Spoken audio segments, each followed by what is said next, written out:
O quanto nós devemos ofertar ao Senhor? Vamos falar um pouquinho sobre isso na palavra de hoje.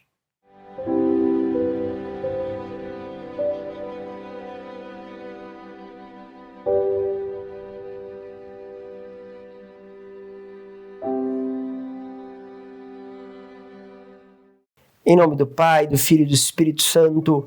Amém. Quero agradecer a sua vida por estarmos juntos nesse itinerário com a palavra do Senhor, percorrendo aqui o Evangelho de São Lucas. Hoje quero meditar com você a palavra que está no capítulo 21, do versículo 1 ao 4. Diz assim: Naquele tempo, Jesus ergueu os olhos e viu pessoas ricas depositando ofertas no tesouro do templo. Viu também uma pobre viúva que depositou 2 pequenas moedas. Diante disso, ele disse: Em verdade vos digo que essa pobre viúva ofertou mais do que todos, pois todos eles depositaram como oferta feita a Deus aquilo que lhes sobrava. Mas a viúva, na sua pobreza, ofertou tudo quanto tinha para viver. Palavra da salvação. Essa palavra é bem forte, né? Porque muitas vezes a gente percebe aquilo que está a mais no nosso guarda-roupa e vamos levando para fazer uma doação, para colocar no bazar. Percebemos que podemos ter justamente aquele rendimento a mais e ofertamos ao Senhor.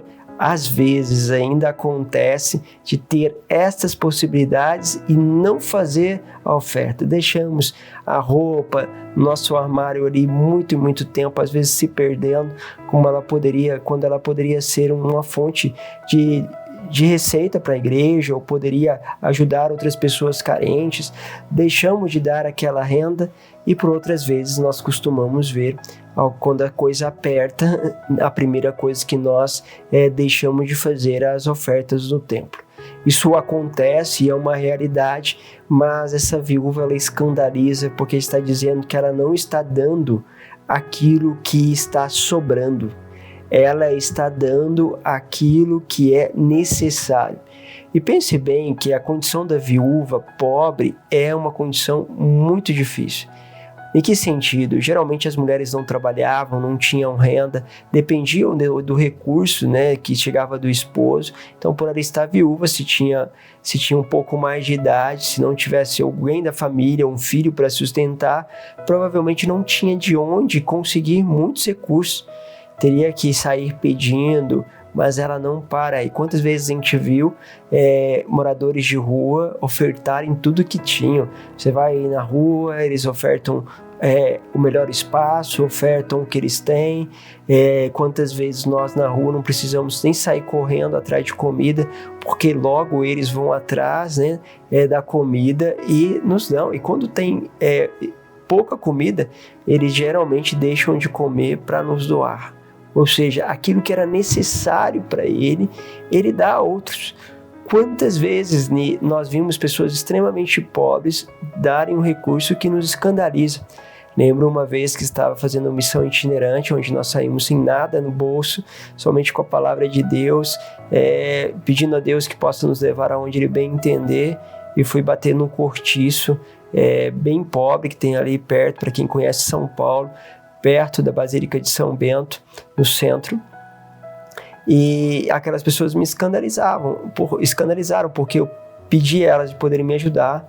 Tinha pedido dentro das igrejas, os lugares onde eu tinha falado, mas ninguém nem me deram atenção, né? Nem me deram nenhum recurso.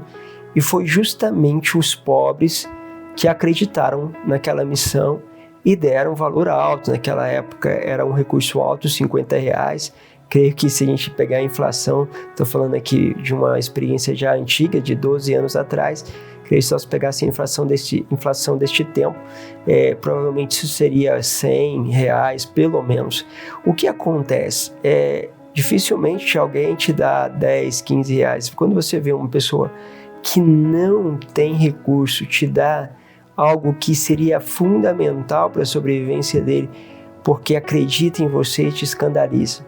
E não parou por ali, né? Quando chegamos em Jundiaí para pegar o ônibus para Campinas, não tínhamos dinheiro para poder pegar a condução, e mais uma vez um homem que tinha deficiência física fez com que nós entrássemos no ônibus com ele para não pagar, Depois, lá no terminal, ele tirou do bolso, olha, eu acredito na missão de vocês, toma aqui esse dinheiro.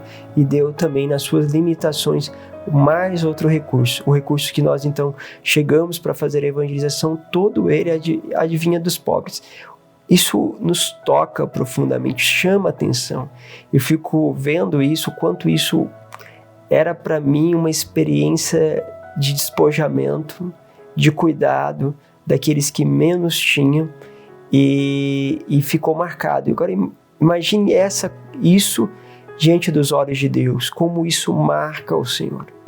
Várias vezes, aqueles que têm uma condição melhor, nem digo rico, mas que têm um salário, somos os primeiros a dizer, olha, está apertado, não vamos doar isso daqui não, vamos parar um pouquinho a doação, vamos diminuir tudo isso. A gente não tem esta fé, né? Nós realmente só damos, às vezes, quando tem, entre aspas, sobrando um pouquinho, ou quando aquilo em momento nenhum pode nos fazer falta. Pense sobre essa lógica. Atrai o coração de Deus para você, atrai o olhar de Deus que percebe que você, no meio dessas dificuldades, está olhando para aqueles que mais precisam, está olhando justamente para o Senhor e na fé nele deposita aquilo que deveria, né? Então é muito interessante, e o que a gente percebe é que as pessoas que fazem isso fazem depois uma experiência da providência de Deus, porque sem dúvida Deus cuida daqueles que cuidam dele, que cuidam também dos seus pequeninos. Isso é fantástico. Sei que vários de vocês já fazem essa experiência, né? E às vezes é muito delicado, né? Tudo que você fala em termos financeiros tem algo delicado, porque sempre olham assim com uma certa desconfiança. Mas, meus caros, olhe para a palavra, faça a experiência. E não precisa ser necessariamente dinheiro. Às vezes você tem uma roupa que lhe é necessária, mas alguém lhe pediu. Dá até mesmo aquilo que talvez lhe é necessário. Não precisa chegar ao extremo, como aqueles primeiros de São Francisco que voltavam para casa sem roupa nenhuma, agradecendo a Deus porque tinham dado tudo aos pobres. Mas falo, lógico, numa consciência, numa dimensão de equilíbrio. Faça pequenas experiências e você verá uma graça que vai te acompanhar. Deus vos abençoe, Pai, Filho e Espírito Santo. Amém.